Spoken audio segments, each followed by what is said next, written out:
আসসালামু আলাইকুম। মেডিসিন ইনফোবিডির পক্ষ থেকে আপনাদেরকে স্বাগতম। আজকে আপনাদেরকে পরিচয় করিয়ে দিচ্ছি জেনারেল ফার্মাসিউটিক্যালস লিমিটেডের একটি বহুল প্রচলিত ঔষধ ডিলেটা।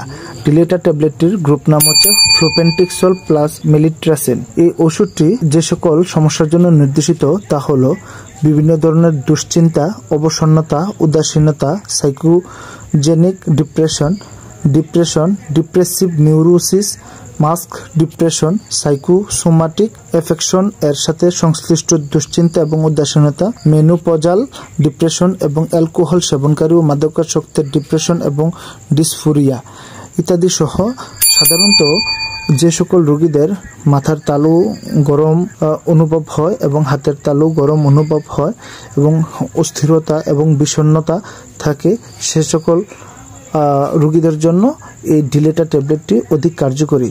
সাধারণত অনেকে এই ট্যাবলেটটিকে মাথা ঠান্ডার ঔষধ বা ব্রেন ঠান্ডার ঔষধ হিসেবেও উল্লেখ করে থাকে। এই ট্যাবলেটটি প্রাপ্তবয়স্কদের ক্ষেত্রে সাধারণত দিনে 2টি ট্যাবলেট সকালে এবং দুপুরে, মারাত্মক ক্ষেত্রে সকালের মাত্রা 2টি ট্যাবলেট বাড়ানো যেতে পারে।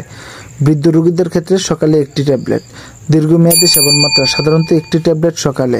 ইনসোমনিয়া অথবা মারাত্মক অস্থিরতার ক্ষেত্রে অ্যাকিউট ফেজ এ সিডেটিভ দ্বারা বাড়তি চিকিৎসা নির্দেশিত।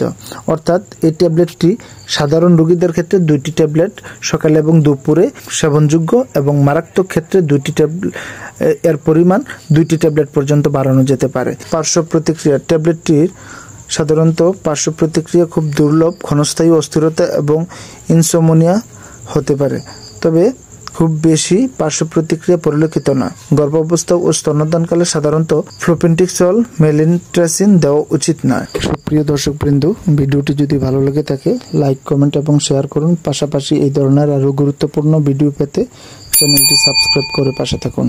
আসসালামু আলাইকুম ওয়া রাহমাতুল্লাহি ওয়া বারাকাতুহু।